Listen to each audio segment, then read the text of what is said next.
Salut à tous, bienvenue, nouvelle émission du Hub de l'emploi. Alors, spécial Ashdod, on va dire ça comme ça, parce que nous avons le plaisir d'accueillir non seulement Eva Cohen, la directrice des Hubs de l'emploi de Jérusalem et de Tel Aviv. Bonjour Eva. Bonjour Cathy. Voilà, ça nous fait plaisir de vous avoir à ce micro. Merci. Et de rien. Et Laurent Darmon, alors c'est une première, c'est la première fois que vous êtes ici. Bonjour bienvenue à Jérusalem. Merci, donc vous êtes de rien, vous êtes assistant du Rav Twitou, récemment nommé au conseil municipal d'Ashdod. Exactement. Voilà. Et donc, à ce titre, vous êtes responsable des affaires sociales et membre de la commission d'intégration. En tout cas, vous aidez le RAV dans toutes ces fonctions-là. Exactement. Donc, vous faites plein de choses très importantes pour la vie de l'Ashdod. Et en particulier pour les francophones de la ville. Voilà. Donc, c'est très bien. On est ravis. Alors, Eva, on va commencer tout de suite avec l'actualité. Avant de rentrer dans le vif du sujet, un Hub Tour s'organise pour le 1er mai 2019 dans cette ville. Exactement. Alors, c'est quoi un Hub Tour, Eva ? Bon, c'est pas la première fois qu'on arrive à Ashdod, mais pour nous, c'est toujours une première fois parce qu'il y a toujours des nouvelles personnes qui arrivent et c'est un plaisir pour nous de les recevoir. Alors, pendant le Hub Tour, en fait, on amène toute notre équipe des hubs, d'accord ? On rappelle qu'on a 2 hubs, un sur Jérusalem, un sur Tel Aviv. On a une équipe de professionnels qui proposent des services dans le domaine de l'emploi. Donc, on organise une journée où tous les services sont concentrés en une seule même journée, où les gens s'inscrivent par rendez-vous obligatoire à l'avance, et peuvent avoir un entretien de plus d'une demi-heure, 3/4 d'heure personnel dans le domaine. Donc, les services, on parle de services d'orientation professionnelle, d'accord ? Des gens qui arrivent, qui se cherchent, qui essayent de se dire, OK, on est là, on est en Israël, maintenant, qu'est-ce qu'on fait ? Alors, on a vraiment des conseillers compétents et professionnels qui regardent un peu les qualifications, les volontés et même les rêves des fois. Et puis, on essaye de voir si on peut les aider. Bien entendu, tout ce qui concerne la reconnaissance de diplôme, qui est un gros problème, on en a souvent parlé à ce micro, mais on le redit assez jamais. La reconnaissance de diplôme n'est toujours pas réglée concernant les francophones qui arrivent en Israël, mais est très bien traitée ici sur Kalita. Nous avons une équipe qui s'en occupe. Donc ça veut dire que quand on a, par exemple, un diplôme à faire, on va dire, non pas traduire, mais qui donne droit à une profession réglementée, on peut s'adresser pendant ces Hub Tours à quelqu'un qui est spécialisé dans l'analyse de ces diplômes. Tout à fait. Et donc, il y aura un premier contact où peut-être la même personne amènera certains documents et il y aura une aide, une contribution pour voir si d'abord on pourrait reconnaître ce diplôme et sinon, quelles sont les charges à faire plus tard pour pouvoir avoir une reconnaissance. Okay. Et aussi, je t'arrête 2 secondes, Cathy, c'est aussi la traduction. Nous avons aussi un service de traduction de diplôme. Vous savez, c'est un service qui coûte très cher. Et qui est offert sur Kalita pour un tout petit prix. Et ça aussi, on le dit pas assez. Ben voilà, alors je le redis, pour les gens qui ont des diplômes, des fois des diplômes de 20 et 30 pages, on peut le faire traduire beaucoup moins. Pendant un Hub Tour à Ashdod, on peut faire la demande, bien sûr. Extra. Nous avons Esther qui s'occupe de ça et puis qui sera certainement sur place sur ce Hub Tour. Ok, alors 1er mai 2019, ce sera toute la journée dans le bâtiment Unitrade, c'est ça ? Exactement. Bon, Laurent Darmon, on va en profiter de vous avoir pour faire un petit point. Il y a combien de francophones à Ashdod ? Est-ce qu'on sait ? Alors, grosso modo, on parle à peu près de 22 000 francophones. Il y a plus en fait de francophones, mais on va dire des gens qui vivent en français. D'accord ? On parle à peu près de 22 000 personnes. C'est une petite communauté.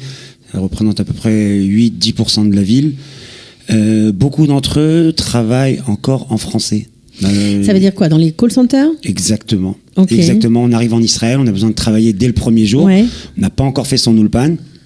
On le repousse. Et donc, la solution, on va dire, facile ou disponible, c'est le call center. Ça arrange beaucoup de monde au départ, mais il y a des gens qui y restent, malheureusement, qui restent 5 ans, 10 ans, et des gens qui font ça pendant... Oui, et puis au bout d'un... Alors au début, c'est vrai que j'imagine que c'est une solution qui permet de joindre les deux bouts et qui satisfait tout le monde, mais avec le temps, il y a peut-être une certaine lassitude, surtout que ce sont des gens, en général, qualifiés qui prennent ce genre d'emploi. Il y a des gens qualifiés, des gens non qualifiés. Après, quelqu'un qui n'est pas qualifié, qu'il parle hébreu, qu'il parle pas l'hébreu, alors après, au niveau des salaires, peut-être que ça l'aide un petit peu moins. Mais il paraît qu'on gagne moins bien sa vie dans les call centers qu'avant. Alors, il serait peut-être le moment de passer à autre chose. Bon, c'est le moment de rappeler qu'on peut quand même s'orienter à un emploi de qualité. C'est pour ça Kalita est là. Je pense qu'en plus que la date a été très bien choisie. On parle du 1er mai. Alors déjà, on parle le jour du travail, pardon. Oui, la fête du travail. La fête du travail, pardon, excusez-moi. Voilà, mais c'est surtout que toute personne qui travaille avec la France, pour lui, ce jour-là, c'est férié. C'est-à-dire qu'il est libre. Donc, faut pas hésiter à prendre rendez-vous, justement, déjà pour voir un petit peu les possibilités qui s'offrent à eux. Est-ce qu'il y a du travail à Ashdod? Même, alors bien sûr, ça c'est on peut aussi habiter à Ashdod et aller travailler un peu plus loin, c'est aussi possible. Quel genre de poste on peut espérer avoir quand on a bien sûr une base en hébreu? Et quand on dit une base, j'imagine que c'est un niveau quoi? Bet, Gimel? Plutôt Gimel, mais il faut quand même avoir des bases en hébreu. Pas forcément maintenant d'être un hébreu courant de quelqu'un qui est né ici, mais il faut quand même avoir une certaine base pour pouvoir lire, écrire, s'entretenir. Alors quand vous dites ça peut paniquer peut-être certains Olim Khadashim qui, comme nous le disait Laurent, ont travaillé pendant 3 ans, 4 ans dans les call centers, n'ont pas fait leur ulpan, ne parlent pas l'hébreu. Qu'est-ce qu'ils doivent faire? Mais d'un autre côté aussi, il faut toujours se rappeler qu'une des plus grandes possibilités d'améliorer son hébreu, c'est de rentrer dans le monde du travail. C'est ça. Donc c'est possible qu'on va galérer 1 ou 2 mois, ou peut-être 3 mois, mais d'après nos données, l'hébreu qu'on arrive à avoir après 3 mois de travail est des fois beaucoup plus important que l'hébreu qu'on a eu après 3 mois d'ulpan. Surtout, il ne faut pas mal prendre ce que je viens de dire, il faut vraiment faire son ulpan. L'ulpan, c'est vraiment la carte d'entrée, c'est une vraie possibilité. Maintenant, je comprends qu'il y a des gens qui, ça vient plus facilement et d'autres moins facilement. Alors, je reviens à ta question. Est-ce qu'il y a du travail? Oui. Alors, on regarde d'abord sur Israël. En Israël, il n'y a pas de chômage. C'est un pays qui a moins de 4% de chômage. Donc, en Israël, on dit très souvent que les gens qui veulent travailler, il y a du travail. Mais des fois, c'est pas assez de dire ça. C'est pas toujours une question de volonté. C'est certainement pas une question de compétence, parce que quand on parle des gens qui arrivent de France, c'est vraiment des gens compétents avec des diplômes et des expériences remarquables. Oui, même ceux qui n'ont pas de diplôme, parfois des fois, c'est pas seulement une question de volonté. Mais quand on regarde sur Ashdod, où il y a des grosses compagnies, par exemple comme le port d'Ashdod qui recrute maintenant, qui recrutait pas avant. Le port d'Ashdod recrute. Est-ce qu'il recrute? Alors c'était très politique, maintenant c'est un peu moins. Et on a la Trashmal, la boîte d'électricité d'Israël qui est sur place. Alors quand on dit boîte d'électricité, ça paraît comme ça un peu généraliste, mais on peut faire une très belle carrière dans ce genre de structure. En plus, dans ce genre de boîtes qui sont gouvernementales, on a des petits métiers et des grands métiers, c'est-à-dire des gens qui sont qualifiés, des ingénieurs peuvent s'y trouver, peut-être avec pas exactement ce qu'ils auraient espéré comme salaire ou même comme heure au début. Oui, mais avec des avantages. Mais il y a d'autres avantages et il y a surtout une entrée. L'entrée est importante. En fait, ce qu'on essaye de dire souvent, nous dans nos hubs et quand on parle avec toutes les personnes qui arrivent, d'abord, essayons d'entrer. Ça ne veut pas dire qu'il faut tout accepter, ça ne veut pas dire qu'il faut tout faire. Non, ça veut dire que même si des fois, ce n'est pas exactement ce qu'on recherchait, c'est certainement peut-être pas le même salaire, et peut-être on n'a peut-être pas les mêmes heures qu'on aurait espéré avoir comme on a eu en France, parce que d'abord... C'est un démarrage. D'abord, on n'est pas du tout au niveau d'heure, on est complètement différent, d'accord? Les francophones, ils sont sur les 35 heures. En Israël, la moyenne est de 44 heures, et la loi est de 41. Donc, on est loin sur les faits. Donc, il ne faudrait pas espérer d'avoir mieux que ça. Mais avoir un démarrage, parce que nous, on pense qu'après ce démarrage, sa possibilité d'aborder un nouveau travail après, de se le préoccuper, de l'avoir tout seul, d'accord, de le chercher tout seul, est beaucoup plus facile. Et puis bon, ça met quelque Donc, chose mettre sur le CV. le pied à l'étrier, il y a du travail à Ashdod, c'est bien de le dire parce que parfois il y a beaucoup de stéréotypes en disant que c'est une ville balnéaire mais il n'y a pas de boulot. Apparemment c'est faux. Il y a aussi l'hôpital dont vous n'avez pas parlé, il y a aussi Exactement. on recrute. Exactement. Alors l'hôpital a eu une très grande opération. Bon, forcément à son ouverture, ils ont recruté énormément de monde. Il y a quelques francophones qui ont réussi à entrer. Bon, bien sûr, chacun avec ses qualifications, chacun avec sa facilité de savoir comment se faire recruter. Aujourd'hui, Qualita... Il y avait un médecin extraordinaire, Philippe Biederman, j'en profite qui a beaucoup aidé les francophones pour rappeler sa mémoire. Voilà, il nous a quittés malheureusement, mais j'espère que d'autres personnes prendront j'espère que d'autres personnes prendront sa suite. Voilà. Aujourd'hui, je parle en tant que Ashdodi. On a la chance d'avoir Qualita qui se met à la disposition des gens d'Ashdod pour venir les aider à comment trouver leur premier travail, pas en Israël mais en hébreu. Je vais plutôt dire travailler en hébreu. Oui, parce qu'on ne sait pas par où prendre le morceau. Voilà, on ne sait pas par où prendre ouais. le morceau, on ne sait pas comment commencer la chose. Donc justement là, on a des professionnels qui viennent et justement avec le Rav Tuitou, le maire d'Ashdod, on a décidé vraiment de prendre vraiment les francophones comme projet, vraiment de s'occuper d'eux vraiment beaucoup plus qu'avant. Alors justement, c'est bien d'en parler parce qu'on sait que la communauté russe à Ashdod est très importante. Il faut bien le dire, était très importante et très bien représentée. Et très bien représentée. Et solidaire. On ne peut être...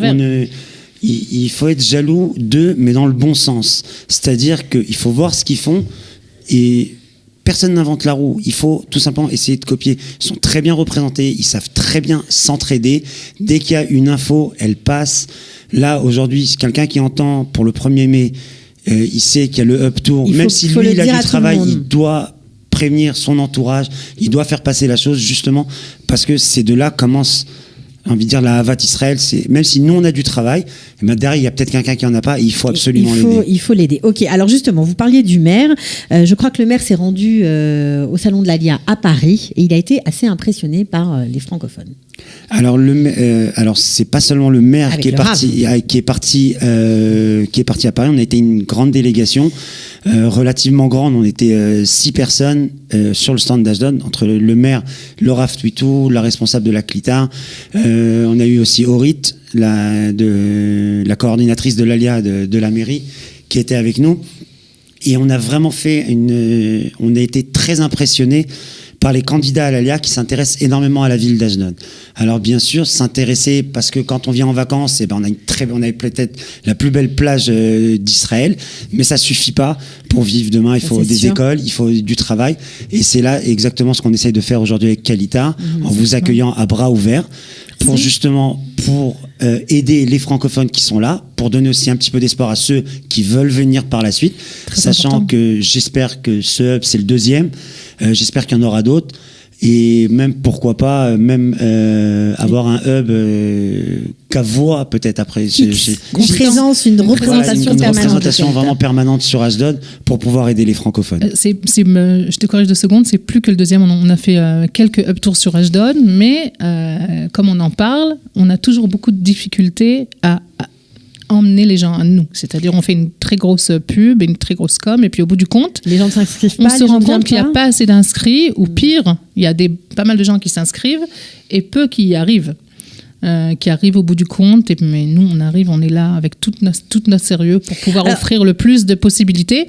Mais si les gens n'arrivent pas... Alors Eva, justement, qu'est-ce qu'on peut faire? Allez, on pose la question, je me joins à vous pour demander à Laurent, qu'est-ce qu'on peut faire pour faire comprendre à ces gens qui vivent à Ashdod que Eva, que toute son équipe est là, ils sont là pour les aider à vraiment trouver un boulot. Et il y a du boulot. Comment on peut faire pour les faire venir? Déjà, en disant cette phrase, il y a du boulot sur Ashdod, il y a des emplois sur Ashdod. Voilà, je me tourne vers la caméra et non pas vers vous. Il y a des emplois sur Ashdod. Ils vous attendent pas. Ils attendent un employé, que ce soit un francophone, un russe, un israélien ou un éthiopien. Ils attendent un employé. Si le français se lève, vient à ce hub tour, le français se lève, vient, se présente, se fait aider, il n'y a aucune honte à se faire aider, d'accord, le poste sera pour lui. Oui, est-ce que vous allez détailler les CV et peut-être mettre une compétence en valeur auquel le candidat n'aurait pas pensé? Alors parlons des ateliers. Voilà. Ce qu'on appelle les job clubs, c'est très important parce que le CV israélien, ça s'adapte, il faut l'adapter au marché israélien. C'est un job club, c'est un atelier qu'on fait, qui se fait à Kalita. Donc on rappelle à nos amis d'Ashdod qu'il y a déjà un hub qui existe à Tel Aviv, donc on peut venir, c'est pas si loin que ça, c'est un train.